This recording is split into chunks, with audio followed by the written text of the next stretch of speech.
Hi there, welcome back to another video. Today we're going to go over the best budget basketball shoes in 2022. So these are the most affordable hoop shoes that you can get right now.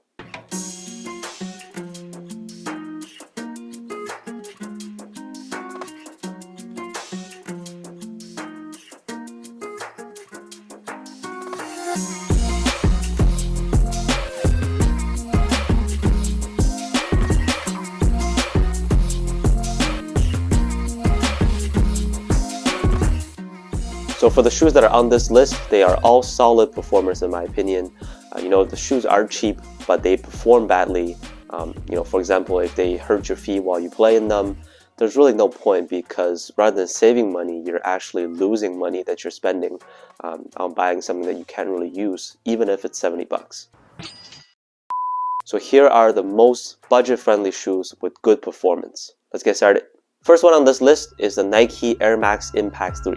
These guys go for $90 US, a typical price point for a Nike budget shoe. In case you've never heard of this shoe, me neither. What? Well, what I mean is that I've never played in the previous two versions of these. But this shoe is a great performer. The traction is excellent, it has a herringbone pattern, works really well in the indoor gym, it's got a good grip and gets you to a hard stop. Cushioning is average, I would say.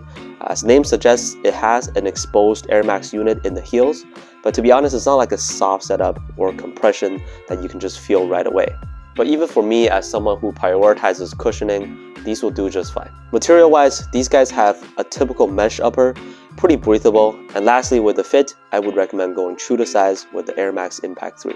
Next up is the Giannis Immortality. I know that they've been released for a while now, and the Immortality 2 is coming out soon, but since we're talking about budget shoes, I just have to put these on the list because they are amazing and I haven't really talked much about them in my previous videos. The Giannis Immortality retail for 80 bucks, really affordable in today's standard. When I bought these, I used the coupon code on Nike, so converted to US dollars, I bought them for like literally 65 bucks. And more importantly, the performance is excellent. The traction is really good. Also a herringbone pattern, and the rubber is pretty sturdy, so they are good for outdoor use too. Also, they don't pick up much dust, so that's even better. Cushioning is decent on this one. Again, for a budget shoe, just about what you'd expect.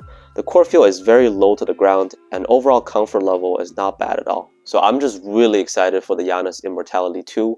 From the images online, they kind of look very similar to this one, except with a reverse swoosh design, but we'll have to wait and see. Moving on, I want to throw a few very good performers all together. They're basically all at the $110 price range, which is probably my upper line for budget shoes. And they are the Nike PG6, Kyrie Low 5, Jordan Zoom Separate, and Converse All-Star BB Shift. The PG6 is just an excellent shoe overall, and I personally love playing in them. Great traction, much improved cushioning with Nike React, a lot softer than the PG5, and you get a nice ankle padding. The Kyrie Low 5, I started liking them the more I play in them, and not because it takes time to break in, it's just more like I began to appreciate the softness for a shoe that is so low to the ground. They're much lighter than the Kyrie Low 4, so very minimal core feel, and so far they've even held up okay outdoors as well. The Zoom Separate is another good one. Their traction was fantastic, pretty squeaky indoors, and the BB Shift is just a super low cut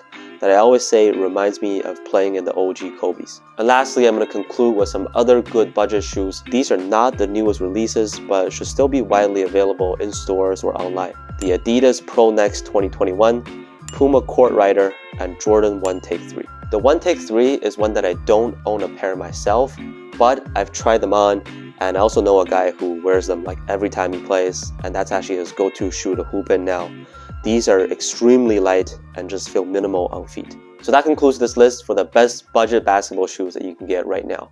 Keep in mind that with the lower price tag, brands typically use worse or just less amount of technology, but with a lower budget, they also got to make every dollar spent count.